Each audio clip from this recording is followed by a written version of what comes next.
Good morning, another sunrise session here. I'm actually out at the motocross track in a loader right now. One of the things that is beautiful at life, you get to do what you love. Give you a quick view of some of the work we've been doing, and then I'll get the session started.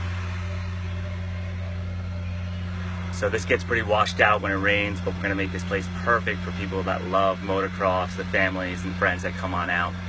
So today I want to talk about big ideas.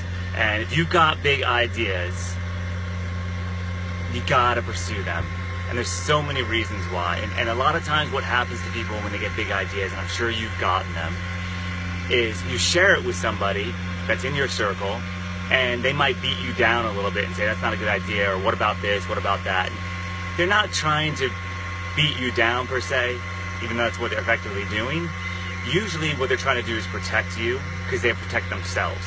At some point, a lot of us have learned that big ideas, they're scary to chase, and when you fail, then you get hurt, or some bad thing comes of it. And a lot of people have been stuck in this mentality, but the truth of the matter is that big ideas are what make us grow. What makes humanity so amazing is that we get these amazing ideas, and some people feel compelled to chase after them and go and work hard towards them, and they're called to it. So some of the things that you can do for your big ideas is, first of all, recognize that big ideas have small beginnings. They always have really small beginnings, and there's always one first step. Think of it akin to a GPS.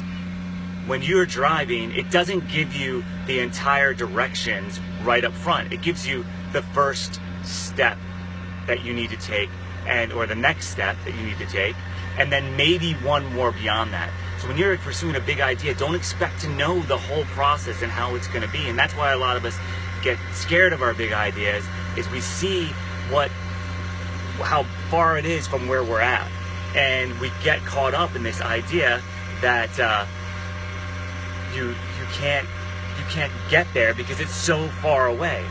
So realize that only the first few steps are going to be revealed to you, and until you take those first few steps, the next few steps are not going to be revealed.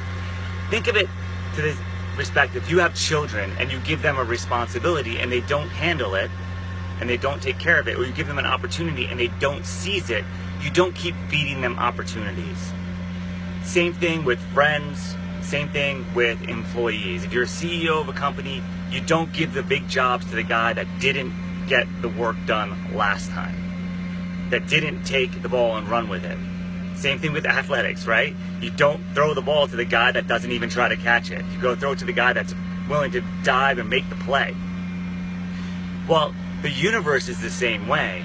You're going to get ideas sporadically. A lot of times these things come to us when we're driving, when we're at a red light, when we're in the shower, or just in time of contemplation. And it's really important that we write them down and just put the next few steps, and not be fearful that it's going to fail or break us down in any way, because failure is part of the process. Failure is really only when you actually quit and when you actually decide that it's failure, because the whole time you're going to be learning, and it's not always this linear growth where it's just like a graph like this. A lot of times it's like this, but you can trend up and get closer and closer and closer with a few step backs, but hopefully it's only one step back, two steps forward, right? So think of it that the universe is like a CEO or a coach of a team, or a parent. It's not going to keep delivering you great ideas if you don't keep taking advantage of them. So just take one small step every day towards your big idea, and if you think of two, then take two. You don't have to accomplish it in one day. There's this old saying, Rome was not built in a day. I just got back from there. That place is amazing. I'm my 5th time there, and I'm still in awe of what these individuals accomplished with so little tools and so little direction, and technology that we have these days. So at the end of the day, they realize it's one block at a time, 1 foot at a time. Just keep going and just keep going. So first and foremost, when you have a big idea, write it down.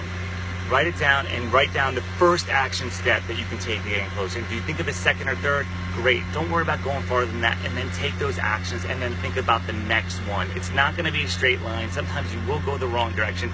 It's perfectly okay, but you got to have fun while you're doing it. And this is how great cities, great people, great businesses, great teams are developed.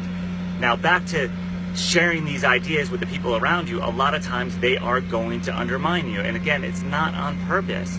So be careful who you share your ideas with. The woman who started Spanx, which is a woman's undergarment, and she's a billionaire now, still a soccer mom, drives a van. It's amazing, this woman, Sarah Blakely. Look her up. She had a huge idea and she didn't share it with anybody because she knew when she shared it with other people that they would tell her it wasn't possible. Even the manufacturing companies told her it wasn't possible. We've all experienced this.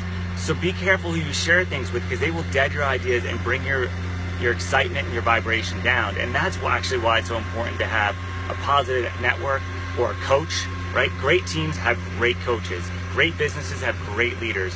Who do you have in your life that's going to be in your corner and have your back and be your cheerleader? Because you are capable of doing a lot on your own.